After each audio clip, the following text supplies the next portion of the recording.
नमस्कार। स्वागत है आपके अपने YouTube channel SGY science classes में। मैं हूं राम मूर्ति और आप देख रहे हैं SGY science classes YouTube channel. My dear students, जैसा कि अभी 12वीं का सेंट अप का एग्ज़ामिनेशन चल रहा है तथा इसके बाद 10वीं के सेंट अप का एग्ज़ामिनेशन आने वाला है, जिसके मद्देनज़र हम आप लोगों को कुछ इम्पोर्टेंट ऑब्जेक्टिव सीरीज़ देने जा रहा हूं। आशा करते हैं कि आप हमारे वीडियो को देखेंगे, साथ ही साथ आप इनका लाभ भी उठाएंगे, क्योंकि मैं जो भी ऑब्जेक्टिव सेक्शन इसमें दूंगा वो कहीं ना कहीं प्रीवियस ईयर में पूछा गया है और बहुत ही ज़्यादा इम्पोर्टेंट भी हो सकता है इस एग्ज़ामिनेशन के लिए। जैसा कि पहला क्वेश्चन है, दाढ़ी बनाने में किस प्रकार के दर्पण का उपयोग किया जाता है? दाढ़ी बनाने में किस प्रकार के दर्पण का उपयोग किया जाता है? तो आपको पता होगा दाढ़ी बनाने में किसका प्रयोग किया जाता है, तो कहेंगे अवतल दर्पण का। किसका? अवतल दर्पण का। यानी दाढ़ी बनाने में किस दर्पण का प्रयोग किया जाता है? अवतल का। अगला क्वेश्चन है, कहता है कि गोलीय दर्पण में फोकसांतर और वक्रता त्रिज्या के बीच संबंध। तो आपको पता होगा F बराबर क्या होता है, तो F बराबर होता है R/2। F बराबर क्या होता है? R/2। तो इस प्रकार से हमारा आंसर हो जाएगा C, यानी हो जाएगा F बराबर R/2 जी। अब कहता है कि अवतल दर्पण में परावर्तन के बाद किरण किस बिंदु से होकर गुजरती है? तो याद रखेंगे, अवतल दर्पण में परावर्तन के बाद किरण फोकस यानी F से होकर गुजरती है, यानी इसका सही आंसर होगा B। क्या होगा? B। अगला क्वेश्चन कहता है कि किसी दर्पण से वस्तु को कहीं भी रखने पर वस्तु के बराबर आकार का सीधा प्रतिबिंब बनता है तो दर्पण होगा। तो आपको पता होगा वस्तु के बराबर के आकार का सीधा प्रतिबिंब बनता है सिर्फ और सिर्फ समतल दर्पण में, यानी इसका सही आंसर हो जाएगा C।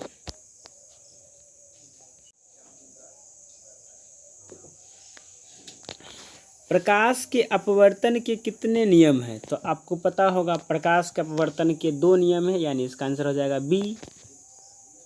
यानी प्रकाश के अपवर्तन कितने नियम हैं? 2 नियम हैं। अगला क्वेश्चन कहता है कि प्रकाश का वर्ण विक्षेपण किस उपकरण से संभव है? तो इसका सही आंसर होगा प्रिज्म से। प्रकाश का वर्ण विक्षेपण किसके द्वारा होता है? तो प्रिज्म के द्वारा होता है, यानी कौन सा आंसर हो जाएगा? कहेंगे C होगा। क्या होगा? C होगा।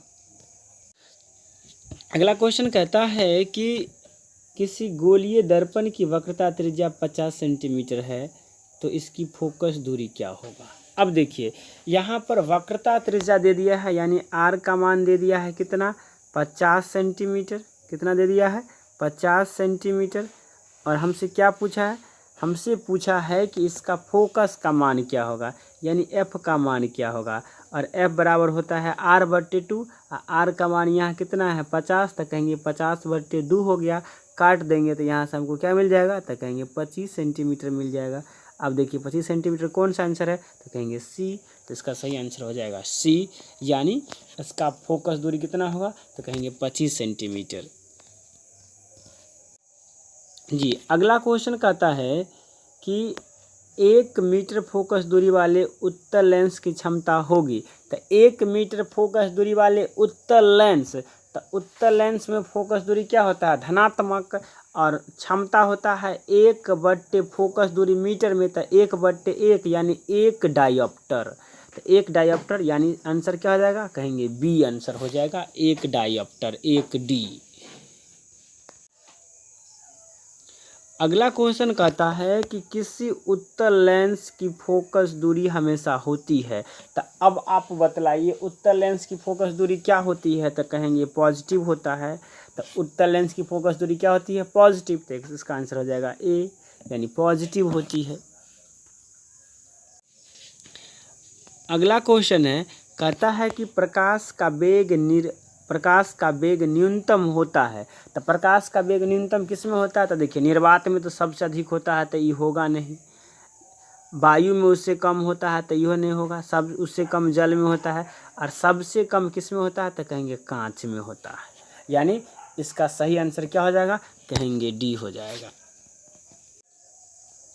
जी, अगला प्रश्न है, कहता है कि निम्नलिखित में से कौन सा पदार्थ लेंस बनाने में प्रयुक्त नहीं किया जाता है? तब ऑप्शन को देखिए जल तो कभी कदा लेंस का काम कर जाता है। किसका काम कर जाता है? लेंस का। तब ना इंद्रधनुष बनता है, तो जल नहीं होगा। कहेंगे कांच का तो बना ही सकते हैं, तो कांच भी नहीं होगा। प्लास्टिक का भी बना सकते हैं, तो प्लास्टिक नहीं होगा। तो किसका प्रिज्म नहीं बना सकते हैं? तो कहेंगे मिट्टी का प्रिज्म नहीं होगा। तो इसका यानी सही आंसर क्या हो जाएगा? डी, यानी मिट्टी का प्रिज्म नहीं होगा।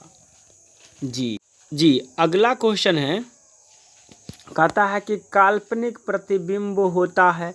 तो आपको पता होगा वास्तविक प्रतिबिंब उल्टा होता है और काल्पनिक प्रतिबिंब सीधा होता है। यानी इसका सही आंसर हो जाएगा ए, यानी सीधा होता है। जी, अगला प्रश्न है, कहता है कि किसी दर्पण से हमेशा वस्तु से छोटा प्रतिबिंब प्राप्त होता है। वह दर्पण कैसा होगा? तब बताइए कैसा दर्पण होगा? तो आपको पता है साइड मिरर के रूप में किस दर्पण का प्रयोग किया जाता है जिसमें कि छोटा प्रतिबिंब बने? तो कहेंगे उत्तल दर्पण होगा। कौन सा दर्पण होगा? उत्तल दर्पण होगा। यानी इसका आंसर हो जाएगा बी। अगला प्रश्न कहता है कि 4 डायोप्टर क्षमता वाले अवतल लेंस की फोकस दूरी होगी। तो 4 डायोप्टर क्षमता वाले अवतल लेंस, तो कहेंगे देखिए सबसे पहली बात डायोप्टर होता है, क्षमता जो होता है 1/4 फोकस दूरी। अब यहाँ पर तो कहेंगे फोकस दूरी बराबर क्या हो जाएगा? तो यहाँ से कहेंगे P बराबर हो जाएगा 1/f। क्या हो जाएगा? 1/f। या यहाँ से कह सकते हैं हम लोग, क्या कह सकते हैं? तो कहेंगे F बराबर 1/P। क्या कहेंगे? 1/P। 1/4 आई हो गया मीटर। मीटर को सेंटीमीटर में गुना करेंगे तो क्या करेंगे इसके लिए? तो कहेंगे 1/4 को 100 से गुना कर देंगे और तब ये चला जाएगा सेंटीमीटर में। काटेंगे तो ये बराबर देगा, कितना देगा? तो कहेंगे 25 देगा। तो यानी कितना आएगा? 25। यानी इसका सही आंसर क्या हो जाएगा? बी। क्या हो जाएगा सही आंसर? बी। जी, अगला सवाल कहता है कि किसी उत्तल लेंस का फोकसांतर 50 सेंटीमीटर है तो क्षमता। तो अब देखिए क्या पूछा है? क्षमता। तो सबसे पहले ये फोकसांतर यानी एफ का मान कितना है? 50 सेंटीमीटर। तो सबसे पहले इसको मीटर में बदलने के लिए 100 से भाग दे दीजिए। तो काटिएगा तो ये हो जाएगा 1/2 मीटर। कितना आ गया? 1/2 मीटर। अब क्या कीजिए देखिए, अब हमको क्या निकालना है? क्षमता। फोकस दूरी कितना आया था? याद रखेंगे 1/2 मीटर। अब P बराबर होता है 1/f, यानी फोकसांतर। जहाँ फोकसांतर क्या होना चाहिए? मीटर में। तो हो गया 1/1/2। इसको उलट देंगे तो यहाँ से आ जाएगा 2 डायोप्टर। लेकिन याद रखेंगे किसका है? उत्तल लेंस का। तो उत्तल लेंस के लिए फोकसांतर क्या होता है? धनात्मक होता है। इसलिए -2 नहीं, +2, यानी डी आंसर होगा। कौन सा आंसर होगा? डी आंसर होगा। जी, अगला सवाल कहता है कि किस दर्पण से वस्तु से बड़ा प्रतिबिंब बनता है? तो बताइए। समतल दर्पण में नहीं, बराबर बनता है। उत्तल दर्पण में नहीं, छोटा बनता है। अवतल दर्पण में बड़ा बनता है। यानी इसका सही आंसर क्या हो जाएगा? अवतल दर्पण। अब अगला प्रश्न कहता है कि 2 डायोप्टर क्षमता वाले लेंस का फोकस दूरी। तो अब देखिए किसका मान दे दिया है? P का मान। P का मान दे दिया है 2 डायोप्टर। और F बराबर क्या होता है? तो कहेंगे 1/P इन मीटर। तो 1/P इन मीटर, तो कहेंगे 1/2 मीटर में हो गया। इसी को सेंटीमीटर में बदलना है तो इसको क्या करेंगे? 100 से गुना कर देंगे तो 100 से जैसे ही गुना करेंगे तो किस में चला जाएगा, सेंटीमीटर में। तो काटेंगे तो कहेंगे 50 दूना 100 यानी कितना आ जाएगा, तो कहेंगे 50 सेंटीमीटर, यानी इसका आंसर हो जाएगा डी।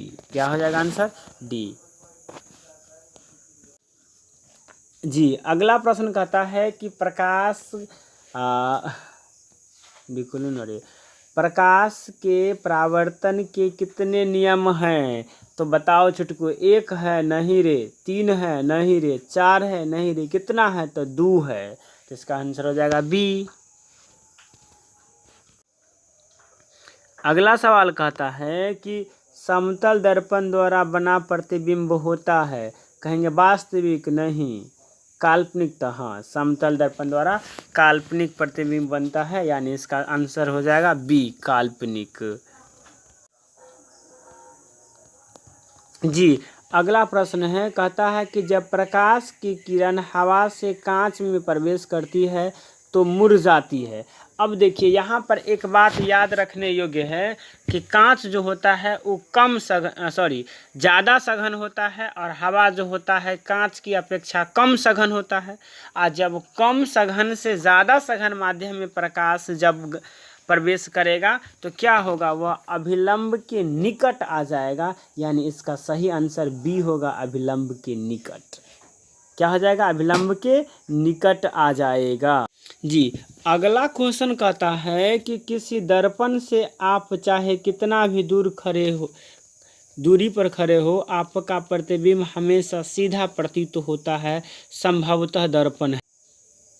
ऑप्शन ए में है केवल समतल दर्पण, ऑप्शन बी में है या तो समतल या तो उत्तल, ऑप्शन बी में है केवल उत्तल, और ऑप्शन सी में है केवल अवतल। तो देखिए, ये तो भूल जाइए कि अवतल दर्पण में सीधा भी बनता है, नहीं, सिर्फ समतल और अवतल में सीधा बनता है। तो ये तो पहले ही गलत है, नहीं, समतल में भी सीधा बनेगा और अवतल में भी सीधा बनेगा। तो कहेंगे या तो समतल या तो अवतल। इसका सही आंसर क्या हो जाएगा, बी, यानी इसका आंसर क्या हो जाएगा, बी, या तो वह दर्पण समतल होगा या तो अवतल होगा।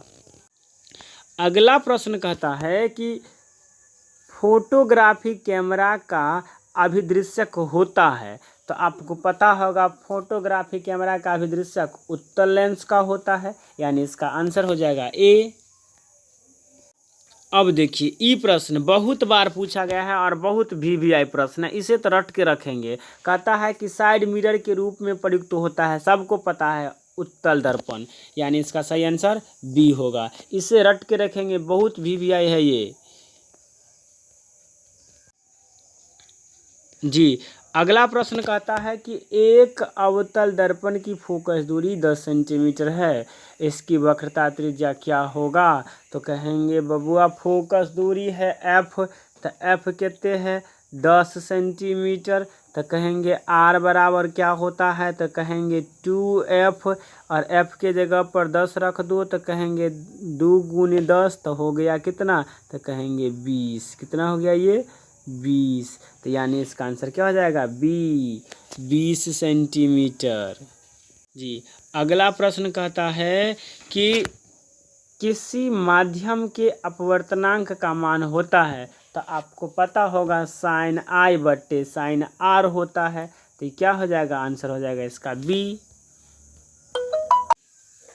अगला प्रश्न है, कहता है कि निर्गत किरण एवं अभिलंब के बीच का कोण को कहते हैं। तो देखिए, निर्गत किरण और अभिलंब के बीच के कोण को क्या कहते हैं, तो कहेंगे परावर्तन कोण, जिसे हम लोग आर द्वारा व्यक्त करते हैं ना। जी, अगला प्रश्न कहता है कि अवतल लेंस का आवर्धन बराबर होता है। तो आपको पता होगा अवतल लेंस में आवर्धन किसके बराबर होता है, तो कहेंगे प्रतिबिंब की दूरी बट्टे वस्तु की दूरी, यानी हो जाएगा V/U। तो इसका सही आंसर हो जाएगा डी। क्या हो जाएगा इसका आंसर, डी होगा। अगला प्रश्न कहता है कि सूक्ष्मदर्शी में किसका प्रयोग होता है। तो बताइए, सूक्ष्मदर्शी में किसका प्रयोग होता है, तो पता होगा सूक्ष्मदर्शी में उत्तल लेंस का प्रयोग होता है। जी, अगला प्रश्न है, कहता है कि किस लेंस द्वारा सिर्फ काल्पनिक प्रतिबिंब बनता है। तो ये हो जाएगा छुटकू उत्तल लेंस द्वारा। ए द्वारा। तो शायद ये वीडियो बहुत लंबा हो गई है, तो हम आशा करते हैं कि आपको ये वीडियो अच्छा लगा होगा। अगर आपको मेरा ये वीडियो अच्छा लगा है तो इसे लाइक कीजिए, साथ ही साथ अपने दोस्तों को भी शेयर कर दीजिए ताकि उन्हें भी इस वीडियो का फ़ायदा मिल सके। मेरा उद्देश्य है कि संपूर्ण भारत में एक समान शिक्षा मिले, सबका साथ सबका विकास। अतः मेरे प्यारे बच्चों, हमारा सपोर्ट करें और सपोर्ट के तौर पर यदि आप हमारे चैनल पर नया है तो इसे सब्सक्राइब कर लीजिए, साथ ही साथ बेल आइकन को भी दबा दीजिए। आज के लिए इतना ही। जय हिंद, जय भारत।